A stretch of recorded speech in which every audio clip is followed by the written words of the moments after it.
going into Monday, it's Sunday evening currently, and going into Monday, we're currently at an area where we need to pay attention. We're testing these swing highs, this one here and this one here, and this box that I have drawn here is it's the open and close of this day, this wide range bar over here. That bar has been affecting the market significantly, and every time we've stepped in, we've price has moved into it from below. We have pushed lower. Uh, we do have a reversal pattern forming here. We're trying to move up.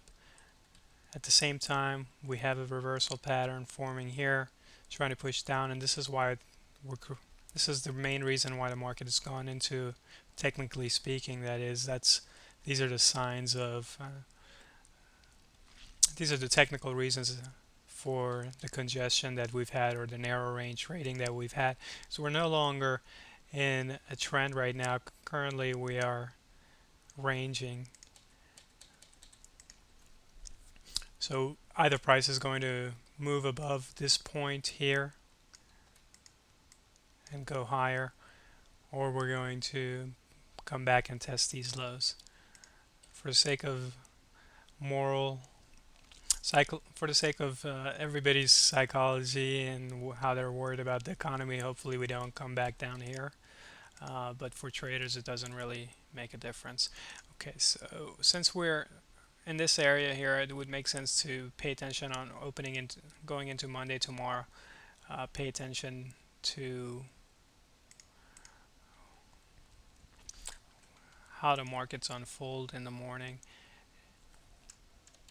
Looking at Friday, volume breadth closed negative, ticks closed negative, and what was really uh, what was really cause for concern in these, looking at a 30-minute chart, these 3 days prior to this, to Friday, there was there was high volume on the there was high buying volume is the easiest way, and I'm looking at relative volume ratio, and you can see the high volume came in on the buying.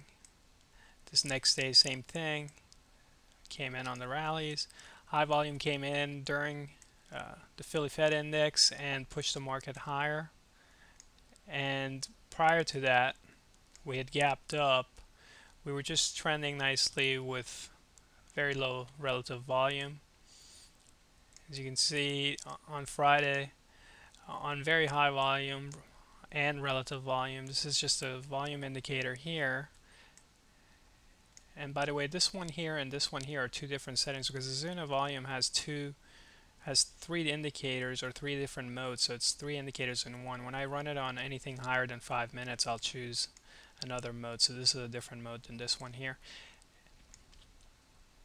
So we opened up with high volume selling and continued the remainder of the day. During the midday where we tried to rally a little bit, there was really no volume there, and we closed on high volume selling.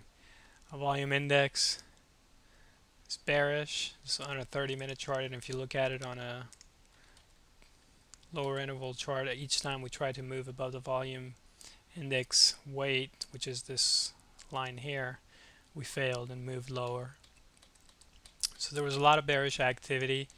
The only concern I have about calling a swing trade to everybody is this bar here, which was from the Philly Fed, and that's going to act as a sticky point here. If this wasn't here, I wouldn't hesitate calling a swing trade around this area, around 11:16:06. But I do I do have a little reservations calling a public swing trade at around 116, just because this is a sticky point.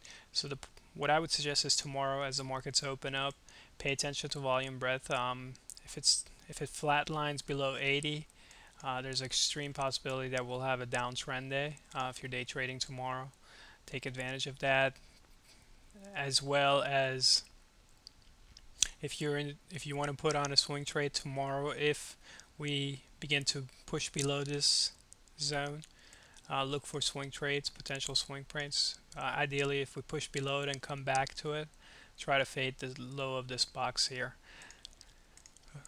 That's pretty much all I have for you guys. Have a good day trading.